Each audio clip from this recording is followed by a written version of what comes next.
In a small village called Masinga Hills, where the rivers sing and the wind smells like mangoes, lived a curious boy named Kito. He was 10 years old with big eyes that looked like they held 1,000 questions. Kito loved chasing goats, climbing trees, and fishing in the little stream behind their mud house. But most of all, Kito loved to dream. He would lie on his back in the grass, look up at the clouds, and imagine kingdoms floating in the sky. "Why do the clouds move?" he asked his grandfather Tembo. "Because the wind is the sky's spirit," said Grandpa with a laugh, "and it loves to dance." Kito smiled, but there was something else he had heard about, something even bigger than clouds or birds. One day his cousin Nuru came back from the town market and said, "I saw it, Kito, a huge bird that roared like thunder and flew higher than the clouds." "A flying bird?"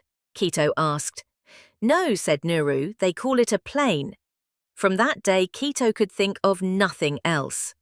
A few weeks later, something strange happened. Kito was herding goats with his little brother, Tumbo, when he heard a loud whoosh in the sky. The goats scattered, the trees shook, the ground rumbled. Then he saw it, a silver bird with no feathers, wings spread wide, flying faster than anything he'd ever seen. It left behind a long white cloud in the sky. Kito stood frozen, mouth wide open. "It's the flying bird!" he shouted. He ran all the way home. "Grandma, Grandpa, I saw it, the sky bird, the plane." But his mother only chuckled. "Planes don't come to villages like ours, Kito." "But I saw it." That night, Kito couldn't sleep. He looked out the window and whispered, "One day I will touch that sky bird." From then on, Kito woke up early every morning to look at the sky. He began drawing pictures of planes on the backs of old maize sacks. He made wings out of banana leaves. He even tried to jump off a rock holding them. Thankfully, the goat's hay pile saved him. Grandpa Tembo watched quietly. One evening, he called him. "Kito, come sit. You have the fire of wonder in you. That is good. But to touch the sky, you must first learn about the earth." He gave him a book with pictures of planes. "This was your father's. He always wanted to be a pilot." Kito's heart beat faster. "You mean Dad wanted to fly?" "Yes, he just didn't get the chance, but maybe you will." Months later, Kito was chosen to go on a school trip to Nijiwa Airstrip, a small airport in the town of Kavuli. It was the first time he ever wore shoes. The bus ride took 2 hours. Kito's face was pressed against the window the whole time.